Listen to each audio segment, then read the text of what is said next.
Hello, we're still doing this. This is the week of ending February 22nd. My name is Jerzy. I'm here with Sam. Hi, Sam. Hi, Jerzy. The week actually ended on February 23rd, not to correct you, but Oh, well, no, yesterday was that Sunday. was to correct me, That was and to thank correct you for doing so. You're welcome. It's just been, it feels like an endless churn because what we're doing on this show, this is Week Didn't Start. We take a song we're not going to name again this week by The Stranger. It's impossible to give the correct context for what we're doing without. It's a song that has a lot of news and history items in it, and by the end, our poet cannot take it anymore. And so what we're doing every week for 52 weeks out of 2020 is using that as a literary form to recap the week's news, talk about the news, and drive ourselves insane. It's happening. All right, so we talked a little bit last week about how we want to get into this each week, so let's do that. So question number one, how was this week for you, recapping The Stranger's lyrics? Well, we adjusted our approach to the recap and the listing by trying to expand the number of, trying to match not just the scansion, but the number of news articles or news stories covered. So that affected my relationship to writing it this week. In some ways made it easier because we talked about if there were, if we're just listing something, does it need to, in the song, indicate the full story of the news? And we decided it does not, because in the original list song, all of the references, some of which we'll explore today, are opaque.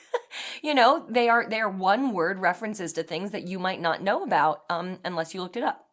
So took some of the pressure off and made for a bit more of an enjoyable writing process for me. Cool.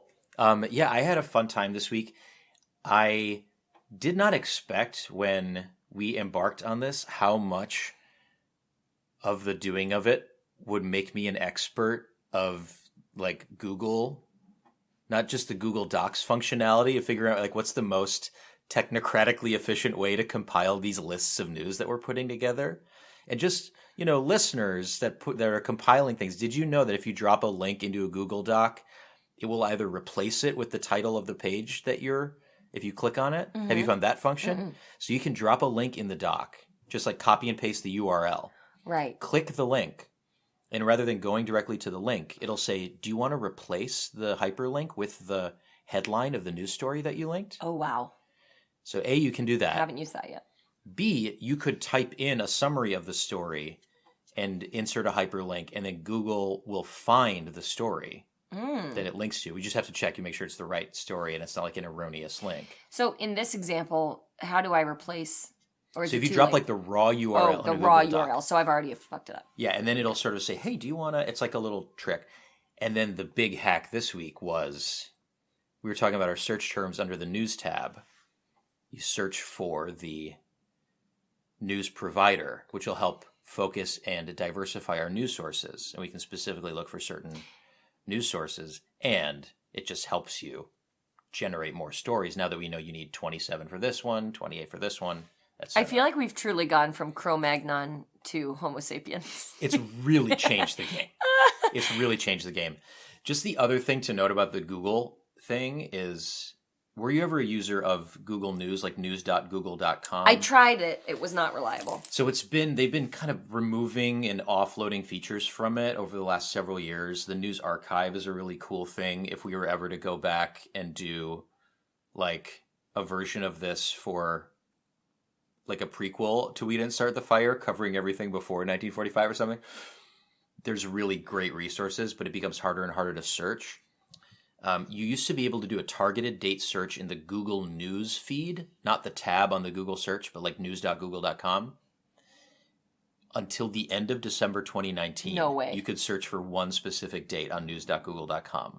So as if to mock us, right before we started this project, they removed that ability. How did you find this out? I was just trying to find better and more efficient ways to find news. The best way is to compile it on the day, which we were able to do last week. We had to do a little bit more fill-in this week because also having the numbers, it's like you don't want exactly 27 stories on Monday. You want to have options and build out a list of like 30, whatever. So yeah, a lot about the Google searching part of it this week, and overall the news felt a little less light. Do we have anything about coronavirus outbreak in this week's show? Not. Song? I did not cover anything about Corona. It's so everywhere. Yeah. And even looking at specific, like looking at Reuters on a given day, looking at Al Jazeera, looking at CNN, looking at AP, the first 7 stories are coronavirus stories. I do have a story that's related to coronavirus. Apple cut its sales forecasts due to coronavirus, right. So I do. So it says Apple cuts in my verse. Oh, okay. Yeah. So hey, that's just like worth mentioning if you're, future archivists.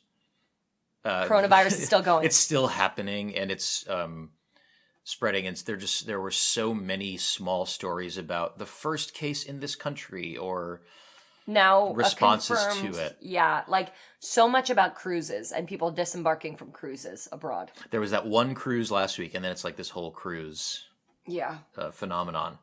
So I don't know if that's a function of the way that we do this or a failure, but anyway, it feels like worth mentioning.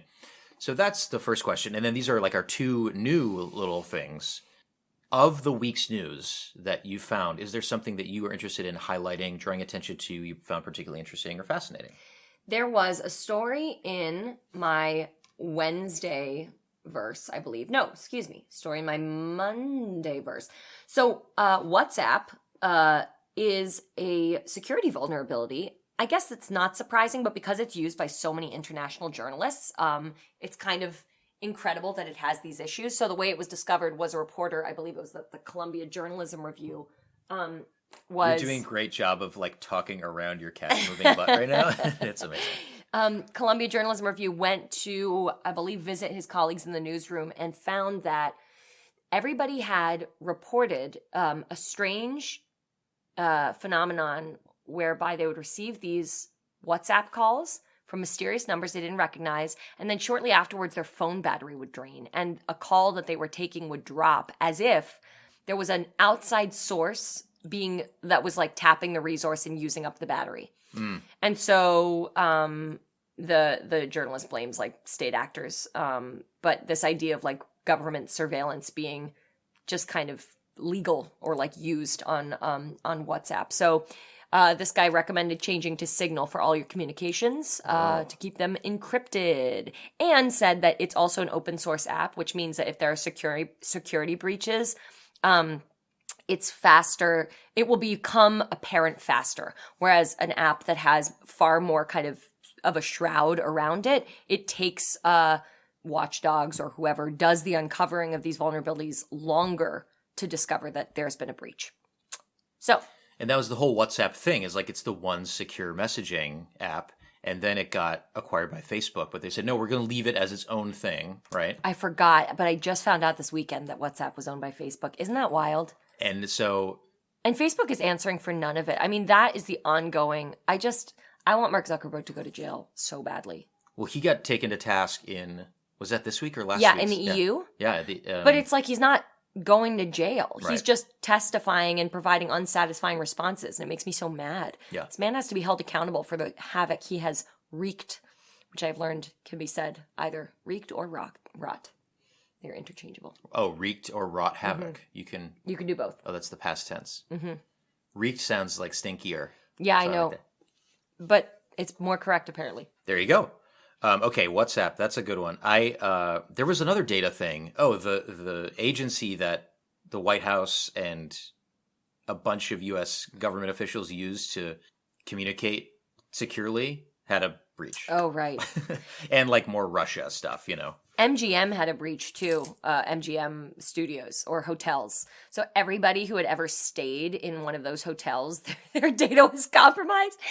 Oh, it's just so funny how many times we put in our addresses, our names, our social security, our credit card information. And all of these companies are flawed. Yeah. They're fallible. Well, when data is currency, that's the new heist, is a data attack, a data breach. Yep. So mine is not about data.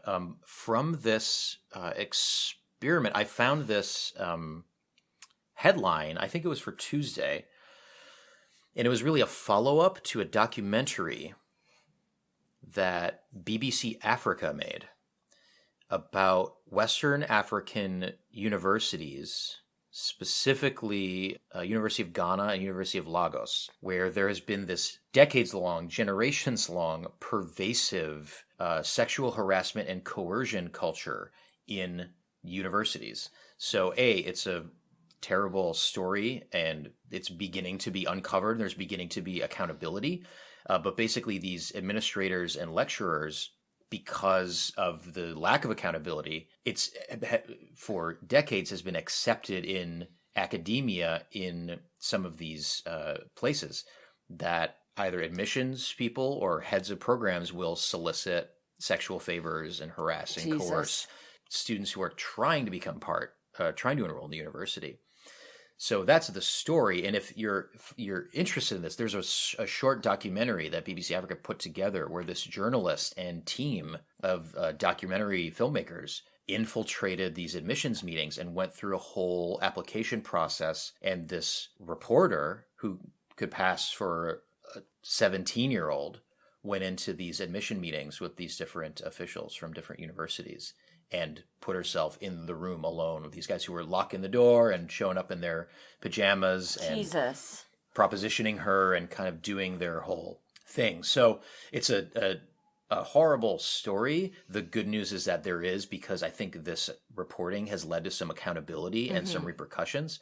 And it's just a really good watch too. It's BBC documentary? Yeah, it's a little, the content of it is everyone's is safe, and she's got like a panic button and there's people nearby and everything, but she puts herself in the room alone with these guys, and it's like a pretty impressive feat of journalism and documentary filmmaking. And I wouldn't have found that if not looking for like what happened on Tuesday, right, which was really a follow-up. It was like, because of this documentary, this thing happened, which is similar maybe to like Robert Durst, who was in the news this week.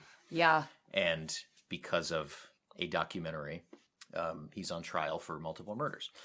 Okay, so the third one, Sam, is something from the original song. Y'all know what song it is, right? At a certain point in this process, we'll have to rename the song just to re-up our audiences on what, in fact, we're doing. It's The River of Dreams is the song we're covering. No, we're covering a certain song about a certain thing that nobody started. And if you found the name of the podcast, you know what it is. Hysterical to imagine what the generic name of this. It's like, we weren't responsible for the flames. We didn't. I didn't do it. Is there something from the song that popped out to you that you're like, what is this actually? Yes. This week, I looked into Syngman Rhee, which it was a politician from South Korea who served as the first president of South Korea. And he, in the song, he was referenced because he had been forced to resign for allegedly embezzling over $20 million and or fixing the election. And he was rescued by the CIA because he was in danger after that discovery was made. So a leader that's backed by the U.S. facing challenges in their home country after U.S.-supported government change / election, that doesn't happen anymore, of course. Oh, never. There's nothing happening in any South American countries or Middle Eastern countries that would apply to that at all. Wow. I've got one that sort of took me on a little bit of a journey, because it relates to how we've been talking about the structure of this song and the author of this great literary work, whom we are referring to this week as The Stranger. I was looking up Campanella, Rockefeller Campanella Communist Bloc, okay? And Campanella, baseball player. Roy Campanella, catcher for the Brooklyn Dodgers, mixed race, black player, entered the league 1 year after Jackie Robinson. Why not mention Jackie Robinson? Why mention Roy Campanella? Maybe because it rhymes with Rockefeller. Also, Brooklyn Dodgers, child The Stranger, Billy Joel, we're talking about Billy Joel, was definitely a Brooklyn Dodgers fan. Okay. Because we also have Brooklyn's Got a Winning Team that comes up later in this. So two things in the song about the Brooklyn Dodgers. I feel like what we can begin to do is take a look at the original author's lens and bias a little bit. Like, this is a kid who was 10 years old or whatever when the Dodgers, 14 years old, when the Dodgers moved out of Brooklyn, and is like, will always be a Brooklyn Dodgers fan, which is why you mentioned Campanella instead of Jackie Robinson.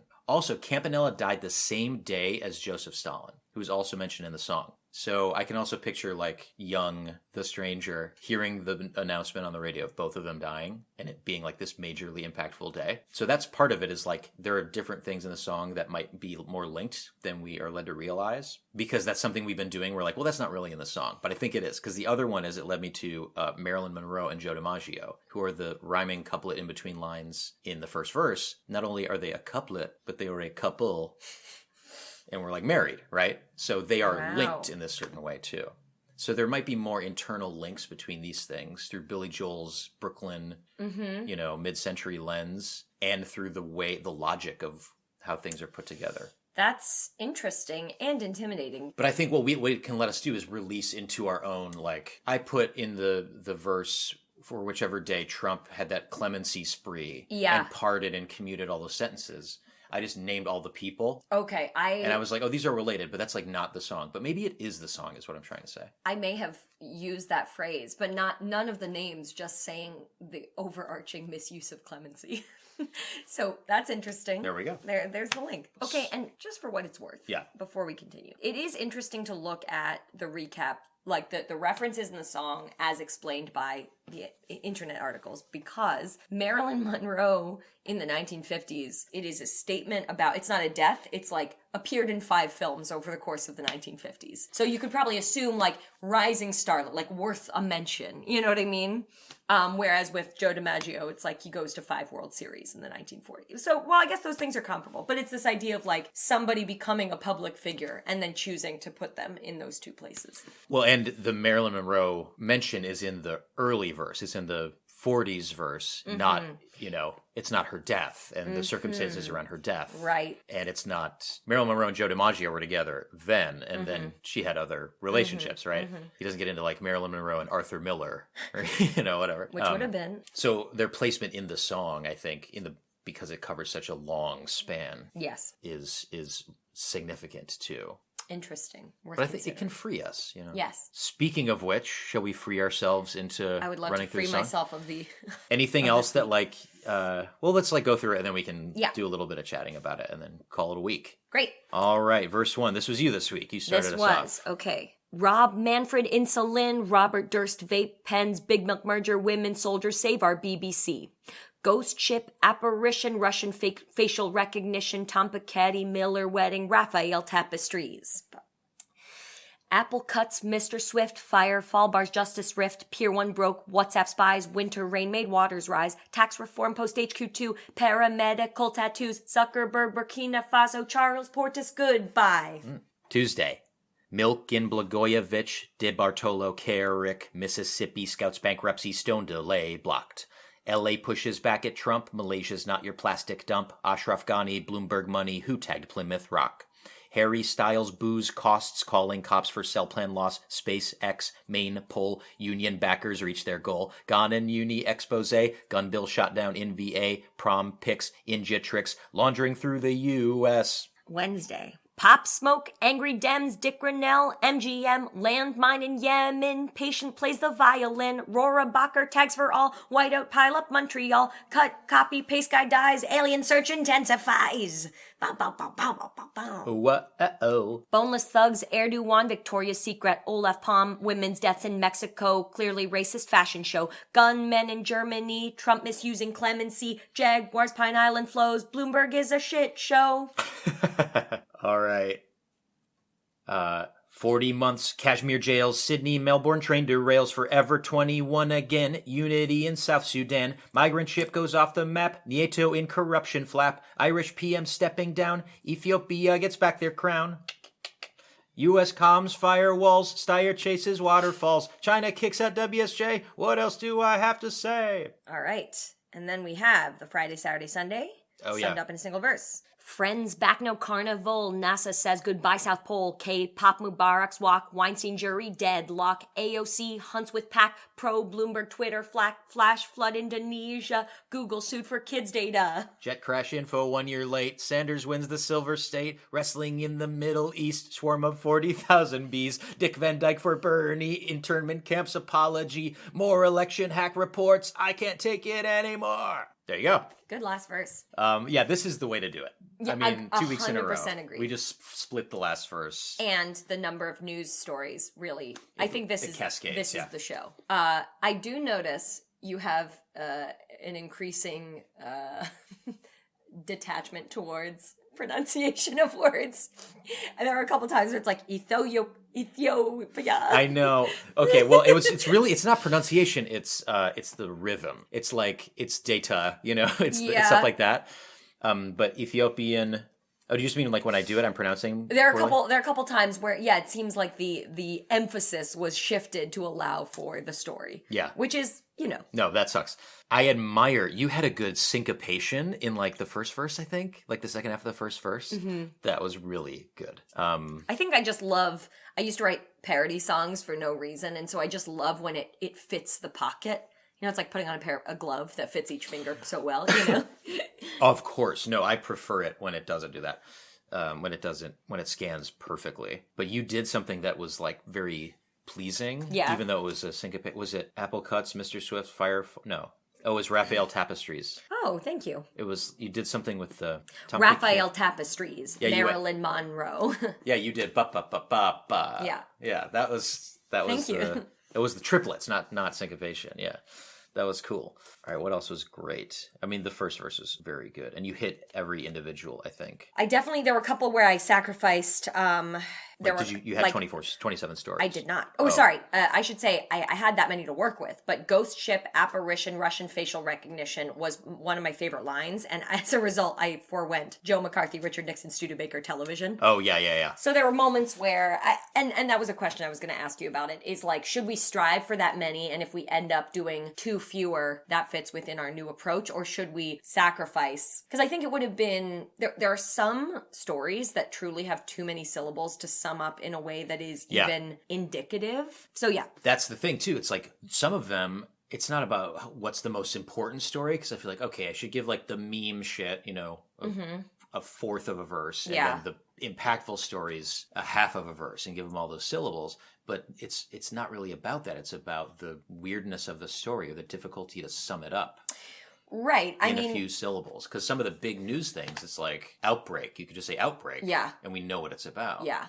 Right. But for example, Russian facial recognition, I could just say the word Russia, or I could just say the word surveillance. But to me, there's what that says is Russia, the country, has been implicated in yet another scandal. Yeah. Or surveillance as a practice is still being deployed. But because we live in a society, because we live in like complicated times where things aren't always what they seem, I'm like, it feels a little bit necessary to give minimum, but enough parameters. This is me 100% agreeing with you. Yes. Nodding vigorously behind and the mic. what I have found in my doing it. You have been fined for... I can't even pronounce words when I'm not doing we're not performing the song, by the way. We are exploring the verse structure. Correct. So with any rhythm rhythm hopefully is there. Any melody you hear is just accidental. Oh, I did. I was happy. I really liked union backers reach their goal for the Kickstarter. Uh-huh. That was fun. Cut, copy, and paste guy dies. I should have done cut, copy, and paste guy dies. Cut, copy, and paste guy dies. And then Bloomberg is a shit show. Is that the whole mention we have of the debate? I love that, Well, actually. I did Angry Dems. Oh, Angry Dems, right. So this was actually, just for what it's worth, I was struggling because the Angry Dems felt like, all right, that says yet another debate. But the thing that felt important to call out that I couldn't find in a rhyme space was Bloomberg answering to the NDAs. Felt like the thing to mention because it's like, it was kind of huge culturally to hear someone answer for it publicly. So that was why I ended up saying Bloomberg is a shit show, because not only is he unfit to be president, but the secrets that came out the day of the debate were like damning. Yeah. And no, I mean, I summed it up perfectly, yeah. I thought. Thank you. That's great. So for this next week, because I am traveling abroad. Oh yeah, we're going to kind of mix it up. Now that we've totally set what we want it to be and how it's going to work and what the workflow is, we're going to mix it up a little bit. We're going to share the doc early in the week and make sure we're working off the same things. Today. Because today is Monday. I'll make it before you leave. And yes, I will do Monday, Tuesday. You will do Wednesday through Sunday, and you can take advantage of that same ask at any point in the future. Yeah. And then we'll record a little later in the week next time. Cool. All right, Sam, thanks. That was week 7. We've been doing this 7. We've done this 7 times, and let's do it in 8th through 50. I'm going to vomit. Related to this, or? Yeah. Okay. Do you want to keep doing it? For now. Okay. All right. Thanks for joining us. We'll see you next week. Bye-bye. Bye.